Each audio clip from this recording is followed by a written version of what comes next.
എല്ലാവർക്കും welcome back to Chinnus cherry picks. ഇന്ന് വളരെ ഈസി ആയിട്ട് തയ്യാറാക്കി എടുക്കാൻ പറ്റുന്ന എന്നാൽ വളരെ പവർഫുൾ ആയിട്ടുള്ള റെസിപ്പിയാണ്. കുറച്ച് തൈരും കൂടെ ഉണ്ടെങ്കിൽ ഒരു പറ ചോറിനാൻ ഇത് മാത്രം മതിയാവും. അത്രയും ടേസ്റ്റി ആയിട്ടുള്ള സിമ്പിളായിട്ടുള്ള തേങ്ങയൊന്നും ഇല്ലാതെ തന്നെ ഉണക്കച്ചെമ്മീൻ വെച്ചുണ്ടാക്കാവുന്ന ഒരു റെസിപ്പിയാണ്. ഉണക്കച്ചെമ്മീൻ ഉലർത്തിയതല്ലെങ്കിൽ ഉണക്കച്ചെമ്മീൻ മൂപ്പിച്ചത്. അപ്പോൾ ഇതുണ്ടാക്കുന്നത് എങ്ങനെയാണെന്നുള്ളത് കാണാം.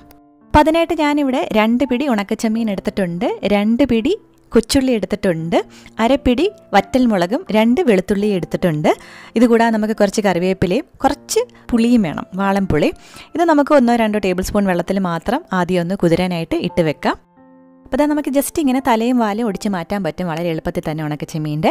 ഇതിരിക്കുവാണെന്നുണ്ടെങ്കിൽ വയറിന് കേടുവരാനുള്ള സാധ്യതയുണ്ട്. അപ്പോൾ നമ്മളിത് മാറ്റിയിട്ട് വേണം ഉണ്ടാക്കാനായിട്ട്. അപ്പോൾ നമ്മൾ 2 പിടി ഉണക്കച്ചെമ്മീൻ എടുത്താലും നമ്മളിതിൻ്റെ തലയും വാലും ഒക്കെ കളഞ്ഞ് വരുമ്പോഴത്തേക്കും അത് 1 പിടി 1.5 പിടിയേ കാണത്തുള്ളൂ. അപ്പോൾ അത്രയും മതിയാവും. അതിൻ്റെ ഇരട്ടി വേണം നമ്മൾ കൊച്ചുള്ളി എടുക്കാനായിട്ട്.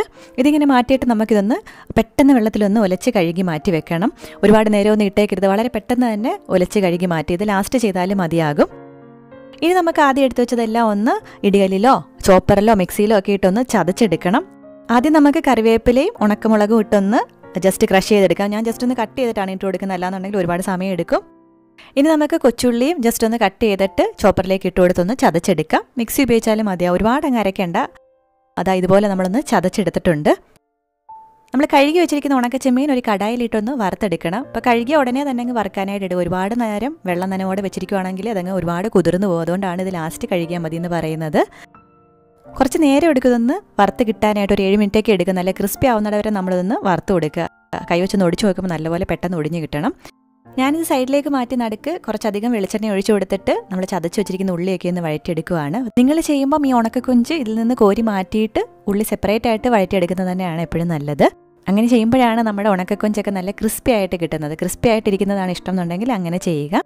ഇനി നിങ്ങളുടെ കയ്യിൽ ഉണക്കമുളക് എടുക്കാനില്ല എന്നുണ്ടെങ്കിൽ മുളക് പൊടി യൂസ് ചെയ്യാം. പക്ഷേ ഉണക്കമുളക് വെച്ചിട്ടാണ് സാധാരണ നമ്മളിത് തയ്യാറാക്കുന്നത്. ഈ സമയത്ത് ഞാൻ ഉപ്പും കൂടി ചേർത്ത് കൊടുക്കുകയാണ്. അപ്പം നിങ്ങൾ ഇടയ്ക്കിടയ്ക്ക് ഉപ്പ് നോക്കിയിട്ട് വേണം ആവശ്യത്തിന് ഉപ്പ് ചേർത്ത് കൊടുക്കാനായിട്ട്. നല്ല ഒരു ബ്രൗൺ കളർ ആവുന്നവരെ നമ്മളിത് മൂപ്പിച്ചെടുക്കണം. അപ്പോഴാണ് ഒരു കറക്റ്റ് ടേസ്റ്റൊക്കെ കിട്ടുന്നത്. ഇടയ്ക്ക് നമ്മൾ കുറേശ്ശൊക്കെ എണ്ണ ഒഴിച്ച് കൊടുക്കേണ്ടി വരും, അല്ലാന്നുണ്ടെങ്കിൽ അടിക്ക് പിടിക്കും. അപ്പം ആവശ്യത്തിന് എണ്ണയൊക്കെ ഒഴിച്ച് നല്ലപോലെ ഇത് മൂപ്പിച്ചെടുക്കണം.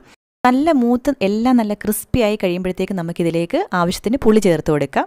നമ്മൾ ഇതിന് മുന്നേ തേങ്ങയില്ലാതെ ഒരു ലഞ്ച് മെനു ഇട്ടിട്ടുണ്ടായിരുന്നു. അതിൽ നമ്മൾ ഉണക്കച്ചെമ്മീൻ ഇല്ലാതെ തേങ്ങയില്ലാതെ ഇതുപോലൊരു ചമ്മന്തി ഉണ്ടാക്കുന്നുണ്ടായിരുന്നു വറുത്തിട്ട്. അപ്പോൾ നിങ്ങൾക്ക് ഇതുപോലെ ക്രിസ്പി ആയിട്ട് കിട്ടുന്നതാണ് ഇഷ്ടം എന്നുണ്ടെങ്കിൽ അങ്ങനെ ചെയ്തെടുക്കുക. അതല്ല കുറച്ചുകൂടെ കുഴഞ്ഞിരിക്കുന്നതാണ് ഇഷ്ടം എന്നുണ്ടെങ്കിൽ കുറച്ചുകൂടെയൊക്കെ എണ്ണ ഒഴിച്ചിട്ട് ഇത്രയ്ക്ക് അങ്ങ് വറുത്തെടുക്കേണ്ട ആവശ്യമില്ല. പക്ഷേ ഇങ്ങനെ ചെയ്യുമ്പോഴാണ് നമ്മുടെ തൈരിൻ്റെയൊക്കെ കൂടെ കഴിക്കാനായിട്ട് നല്ല ടേസ്റ്റ്.